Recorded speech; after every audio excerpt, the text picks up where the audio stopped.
here with John Oakes, co-producer of the show, right? That's correct. How long have you been doing all this stuff? Music and entertainment for the last 15 years. We started Uproar in 2010, so this is the third year for the Uproar Festival. And what made you to get involved in this? And how's it been so far? It's been great. You know, over the years, 2010 we had Disturbed and Avenged Sevenfold. Last year we had Avenged Sevenfold headlining with 3 Days Grace, and this year we have Shinedown and Godsmack. So we've always had really consistent big headliners with big success at radio, and it's been a great tour so far. And what's the ups and downs of this industry like? Getting everybody to agree on who headlines, who gets paid what the order is, finding the bands with the right schedule, the right time. You know, so getting all the behind the scenes details together, so that way today everybody that comes has an amazing time.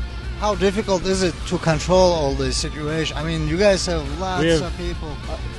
Touring on Uproar, we have 241 traveling band and crew members, 22 buses, 2 mobile stages, and we have a really amazing crew. You know, there's no way that me or our team, anybody could do anything without the support group that we have and the crew that we have out on the road.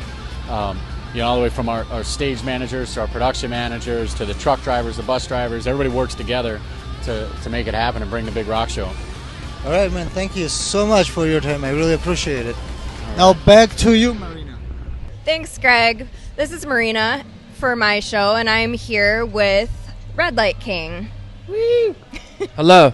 Hi. Introduce yourselves. Hello. I'm Julian. I don't know which mic to talk into. I'm Julian. That's Julian. I'm Kaz from Redlight King. Yes. All right. So tell me a little bit about what your favorite part of playing large festivals like Uproar is. You know what? I really like the idea that we're playing in front of a bunch of people that we've never played to before. You know, and that's one of the perks of being able to come out here and do these big festivals. Yeah, I mean, that's basically, you got it. You know, it's like our fans are mingling with other bands' fans, and that way we're getting our music's being introduced to new people every day. Playing with bands like POD and Stained and Godsmack and all that. That's icing on the cake, man. So it's, you know, for us, it's a good way to make a living. Do you guys have anything special that's your favorite thing to do while you're out on tour besides playing music? You know, for us, it is work. So every day, you know, we're out there working. We're just trying to stay in shape, trying to stay healthy.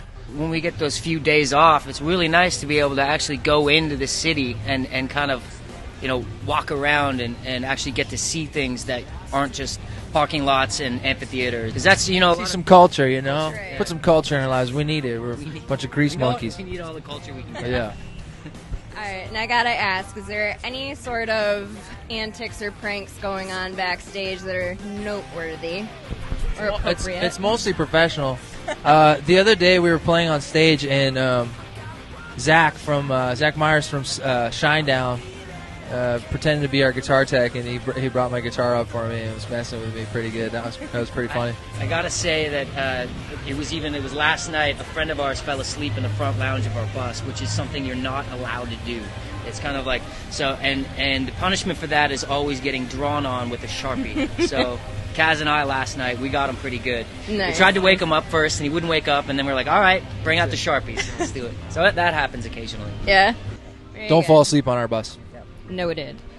Do you guys have a song out of any of your albums that sticks out to you most when you play on stage? Would you say you have a favorite? I like playing City Life. It's the second song in. I always get to introduce it. Sometimes Julian does a stage dive at the end of it, and sometimes people drop them, so that's exciting. It's really exciting to see. You never know. What about pre-show rituals? Anything that you have to do to avoid any bad karma before you go out on stage? I look in the mirror and say, try not to suck this time. Don't hate yourself. You're a good person. That's what I do. Every time? No, I don't. I throw up every time. Julian throws up a lot. I have to throw up. Even if I don't have to throw up, I make myself You make yourself throw up? No, not really. Okay, that's good. That's healthy. Really. What are your tricks for staying healthy and energized while you're out on these long tours? Gotta exercise. Our tour manager drinks Mountain Dew. He drinks a case of Mountain Dew a day. I actually eat Advil like Pez. I have a Pez dispenser that kicks out Advil and Aleve. But other than that, we're really healthy. Very healthy. Now I'm here with Rick from Adelitas Way. How you doing? I'm glorious. Having a good day in Detroit on Uproar, man. This is going to be a great day. It's already. It is. All right, so you guys have a new single out called Alive. Oh, it's one of my favorite songs on the record. I'm really excited for people to hear this song. You know, I actually wrote the song when I was kind of in a you don't have to be in a happy place to write a happy song. You could be in a sad place to remember all the great times, and it's kind of where I was when I wrote this song, and I really just I'm really excited for the world to hear it, and I hope it brings a lot of couples together, and it makes everyone a little I like bringing the love out in people, man. It's cool. Very good. I like bringing the anger out sometimes too, but I like bringing the love out in this one. Goes both ways, two-way street. How does it feel the first time you hear your music either on TV or the radio? I mean, you feel like a little kid, and the funny story is I remember about 5 years back, I was sitting in a car with my wife. It's my wife now, but she was my girlfriend at the time, and I was listening to another band that was on the radio, and I was like, we're gonna have a song on the radio one day, and I had no record deal, no nothing, man, and I remember the first time that I heard one of our songs on the radio, and she was with me, and it was such a cool thing. I still get excited, man.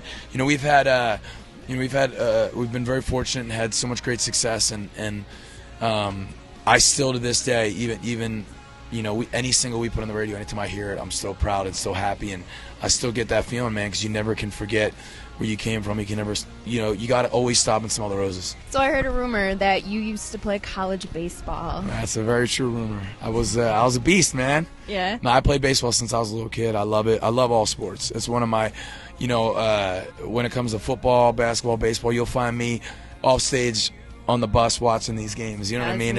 Or playing. Anytime someone wants to get a glove out here, man, I'm down.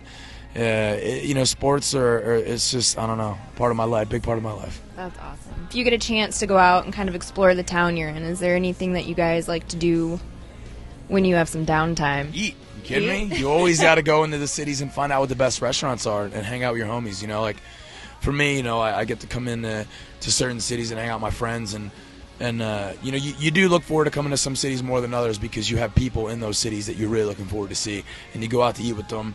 And you go to the sports bars, you go to the sushi place, you go to the Mexican. I like to try stuff. Is there any sort of noteworthy pranks or antics going on backstage during Uproar? Not yet, but with the bands involved, Shinedown or pranksters definitely big time. So I'm expecting something, but not yet. Things have been kind of cool. I think everybody right now is on a mission, especially us. Okay. Do you have a favorite city you like playing in? I have a million favorite cities I like playing. I mean, look. Anytime you get to play in front of the fans we get to play in front of, anytime you show up to any city and there are people there, it's a good city to play in. I do have my favorites to come to. Every time I see, obviously, anything near my family's, anything near the East Coast where I was raised or anything near the West Coast where my wife is, I always love to play. But, once you really get into the middle of America, man, the Montanas, the Wyomings, the Tennessees, you see... the rest of the country has a lot of rock to compete with, man, because they get nuts out there. And you know what, man, that's what I'm all about. I think there's a little piece missing from music right now, especially at the rock end. People need to really, what we're trying to do is grab their attention again. If that makes sense. We're trying to come out and put on such a destructive show that it doesn't matter. It doesn't matter where you are. You can be in Detroit. You can be in Wyoming. You've heard about us, and you've heard about the show we're going to bring or what we're going to do tonight. We're going to bring something great tonight. I promise you that. It's going to be amazing. I'm ready for that.